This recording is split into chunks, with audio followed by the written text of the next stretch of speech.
Lipstick শেষ হলে হয়ে যাক, সরস্বতী পুজো বলে কথা। ব্লু শাড়ির সঙ্গে অরেঞ্জ লিপস্টিক, ওফ যা লাগবে না আজকে আমাকে। সরস্বতী পুজো বেরোলে সবাই শুধু আমার দিকে তাকিয়ে থাকবে। যা বুঝার বুঝে গেছি, অনেক সুন্দর লাগছে আমাকে। লিপস্টিকটা একটু লাগিয়ে নি, চুলটা একটু ঠিক করবি, তারপরে আমি বেরিয়ে যাচ্ছি। বাবা প্রথমে গিয়ে আগে ফুচকা একটা মেরে দেবো। মা আমি আসছি আসছি গো মা। ও কাকু 10 টাকার ফুচকা কয়টা করে দিচ্ছ? মাত্র 2টো করে। আচ্ছা ঠিক আছে দাও, দুটোই দাও, খেয়ে নি।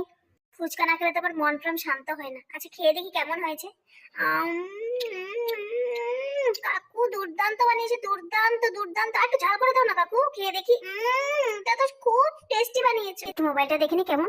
এ বাবা কি হয়ে গেছে, লিপস্টিক ছড়িয়ে গেছে পুরো মুখে, ভয়ানক লাগছে। ধুর বাবা, কোথা থেকে বৃষ্টি চলে আসে সরস্বতী পুজোর দিন বৃষ্টি। এখন আমি কোথায় দাঁড়াবো? এই প্যান্ডেলের কোনাটায় দাঁড়িয়ে থাকি।